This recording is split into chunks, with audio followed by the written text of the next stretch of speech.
Microfiber cloths and mops are better for cleaning because they capture more dirt and germs than regular cloths. Be sure to wash them separately in hot water and dry on the delicate setting or air dry. To avoid transferring germs from one area to another, use a color-coded system. For example, green for the kitchen, orange for the bathroom. Use a vacuum with a HEPA filter. For non-carpet floors, vacuum first, then mop with a microfiber mop. Cleaning a surface is often sufficient. But in formal childcare and other settings, there are times where you're required to disinfect. Always clean surfaces before disinfecting.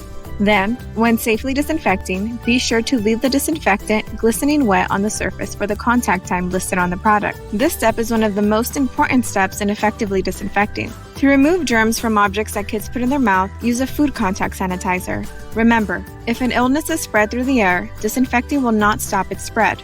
Check out the Western States PACU for more information on children's environmental health.